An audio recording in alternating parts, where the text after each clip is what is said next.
The line at Bradley is always crazy in the morning. But thankfully, TSA pre-check, which is like the best 80 bucks you'll ever spend.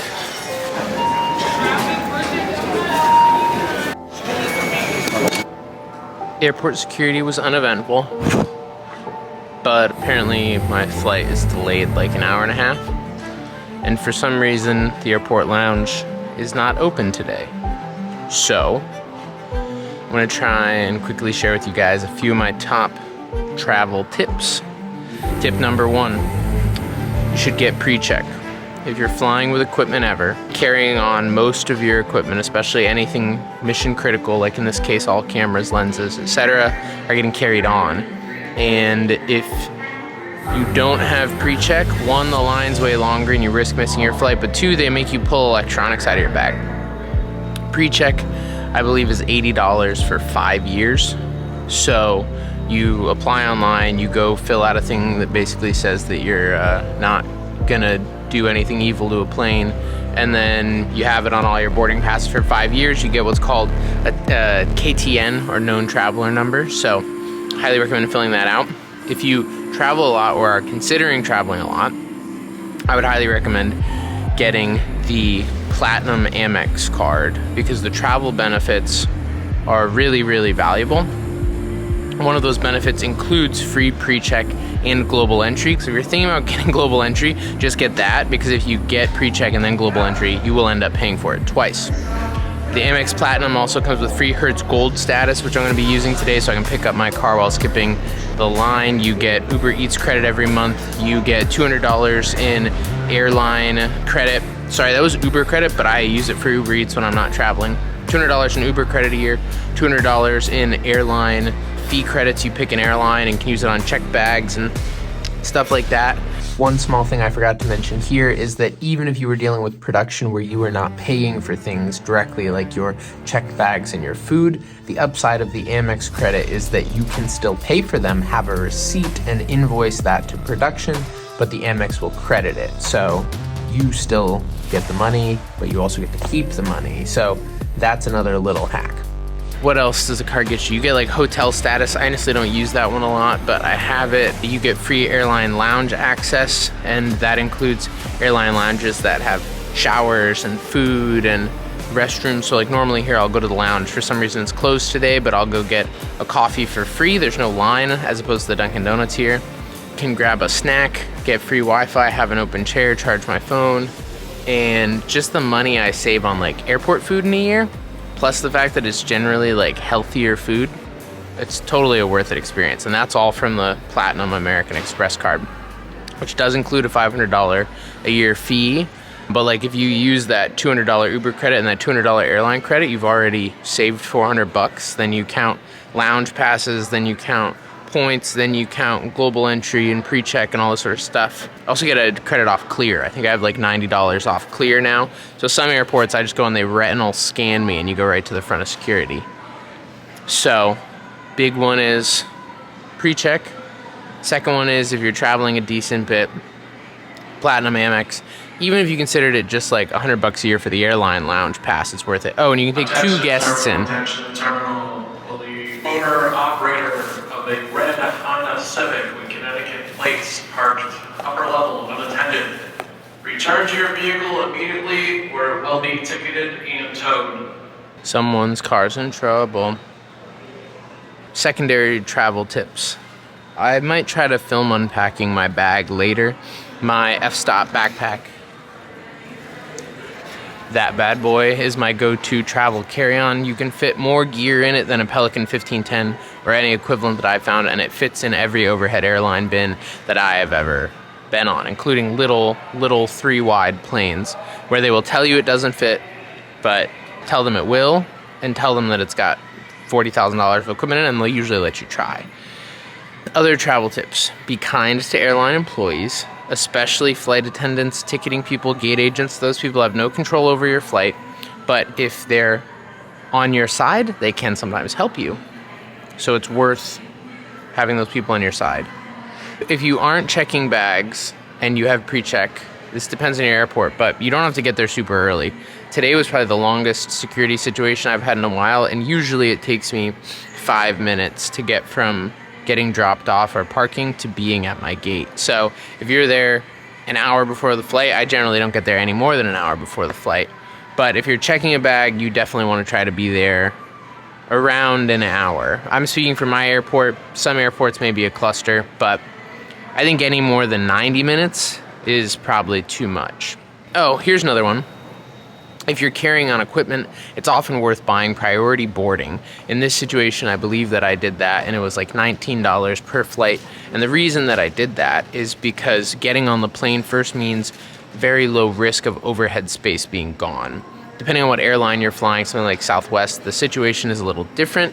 But if you're carrying on shoot critical equipment, the like $30 to board and make sure your stuff gets overhead is an easy insurance plan, because the last thing that I want to do is get my bag gate checked and then either A, risk something getting damaged, or B, risk it all not coming out the other side.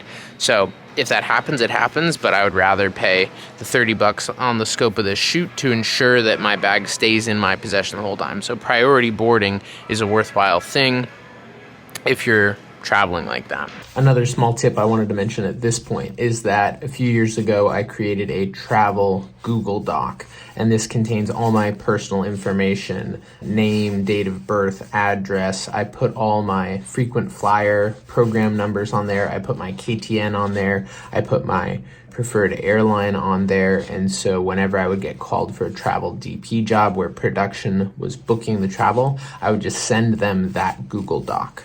So if you are booking your own travel, it's still a good document to have everything consolidated.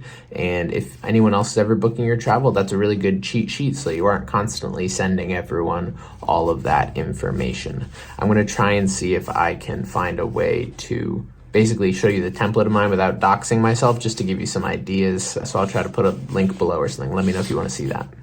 Simple personal packing things. I usually pack a battery pack to charge my phone. I usually pack some headphones, phone, wallet, keys, and that's about it. I'm a pretty light packer, but having the phone battery can be really helpful. Having a phone cable can also be really helpful. A lot of the planes now have chargers on them. Okay, a few more quick production specific tips. One is if you are freelancing and production is paying for your flight, like when I used to DP all the time, you should have some agency in picking a flight that isn't a total nightmare for you. Now, there is some argument that if you are working on, you're getting paid a travel day, that, you know, they can book you a crazy flight that day. It really comes down to your own negotiation there, but it's worth advocating for a decent flight. Another thing is travel to and from airport should be included in that. So if you're invoicing production for airport travel, generally I will include like airport parking, the actual flight costs, the check bag costs if there are any, rental car, all of that stuff. Sometimes production books that stuff for people, and sometimes you book it and charge them back. It doesn't super matter. Like, I personally, it's nice to have someone else to book your stuff, but I like managing my own reservations on those sorts of things, so I usually book it myself, plus I get points on my credit cards and can use all my benefits and whatever. But if production's paying to send you somewhere, they should be paying for everything.